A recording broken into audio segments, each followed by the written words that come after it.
Hey, Kathleen here. This is the TravelPro MaxLite 5 carry-on 22 by 14 by 9. Okay, so this TravelPro bag really spins nicely.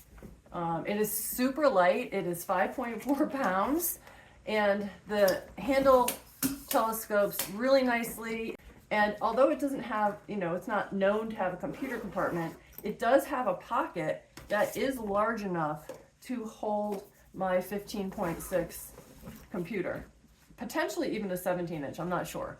But yeah, so you can put your computer in here. Obviously, this is not padded. I mean, you could wrap this up in a towel or something and maybe get it to, be padded. Then there's another pocket. So it opens up, it's got great capacity here.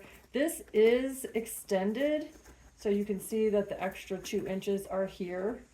And it has this zipper that goes all the way around, which is really nice. This pocket has some good give, so you can fit a lot in here.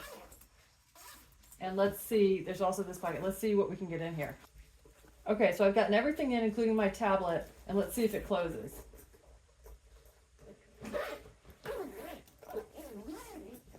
Okay, closed, no problem with it being extended. Let's go see if it topples over the way it is, and let me put my computer in the front and see what happens. Okay, so it's not toppling over. I mean, I pushed it, it's on a rug, but it's not toppling over on its own. I just wonder if I put in this computer, because this is not designed as a computer area. I think it's gonna pull it forward, and it's a little tight because I have so much stuff in the suitcase. But yeah, so it's not really designed for that much stuff and a computer.